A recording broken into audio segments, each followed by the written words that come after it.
So part of our analysis at the Arab Advisors Group, we analyzed the mobile data revenues and how much they constitute out of total revenues of cellular operators. We've done a report about mobile data revenues across the world, both in the MENA region and in other countries, developed countries and lesser developed countries. And you can see that the growth levels of mobile data revenues are extremely high in developing countries, for example, such as Sudan. You can see that the growth percentage of MTN Sudan's data revenues was 102% year over year between the years 2014 and 2013.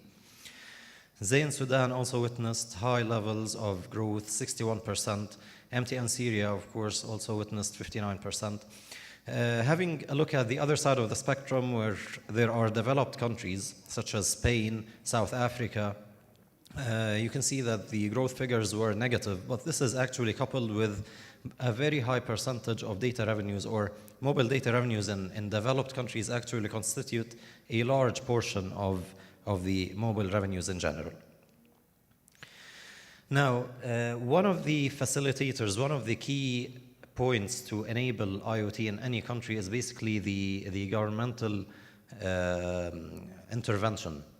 Basically, the prices of the LTE spectrum, the price of the 3G spectrum is an important thing that would enable deployment of high access speed networks.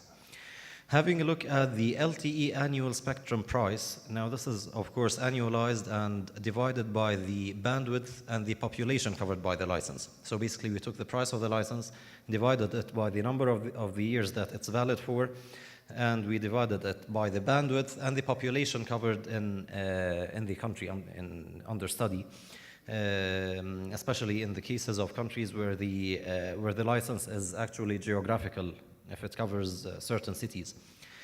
And luckily enough, Jordan has the highest LTE annual spectrum acquisition fees by far, actually, followed by Algeria, Saudi Arabia. And you can compare it to countries such as France, for example, which has a 0.7 LTE annual spectrum acquisition fees compared to 5 US cents for Jordan. The same can be said about 3G networks. Now, this is the same equation, basically, but this is for the 3G network, the UMTS, actually, the UMTS license. As before, Jordan leads the way, 3.5, followed by Algeria, Saudi Arabia. Now, of course, these are not all the countries in the world. These are only the countries that we analyzed. But Jordan does definitely rank high in the spectrum acquisition fees. Now, of course, this is a very, I wouldn't say negative, but it's a discouraging fact for operators. When the license fees are this high, operators will simply not invest or will try to save money by reducing the quality or by overlooking quality issues in their networks. A very dangerous thing, looking at the consequences that this might have on the future. Okay, now looking at the Arab world in general, zooming out of Jordan, looking into the MENA region as a whole, we can see that the IoT adoption can have two types, let's say. We have two types of countries in the MENA region. We have the GCC countries with an abundance of natural resources, with very high income levels, and we have all the other countries which either have turbulences or are ones that have low income levels. This difference, this variance leads to the consumption that IoT adoption will have two different forms across the Arab world. In countries such as the GCC countries, basically the adoption of IoT will be focused on more of a luxurious lifestyle thing. For example, smart home applications or connected cars or such luxurious, unnecessary things, or what we consider unnecessary in this part of the region. While in other countries with lower income levels, the adoption will shift more towards a need base. For example, the IoT adoption will depend on the necessary things, such as, for example, healthcare, such as the examples that we've seen in the previous panel, where there are IoT solutions, for example, for agriculture or for security.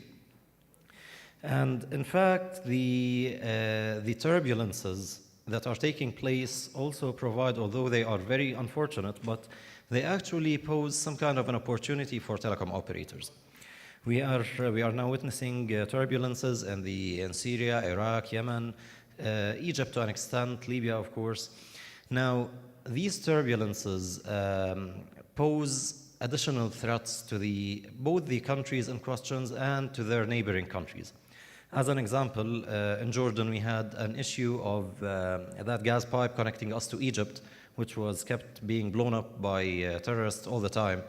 So if tracking or surveillance, real-time surveillance solutions were in place at the time, there wouldn't have been so much incidents regarding this gas line. The same can be said, of course, about the border control.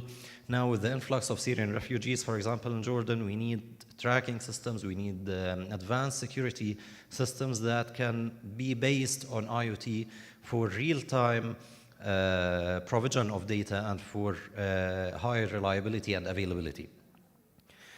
This basically concludes my presentation. I try to keep it short in order for us to leave early. I'll now open the floor for any questions, if you have any. No one? Faisal, I'm looking at you.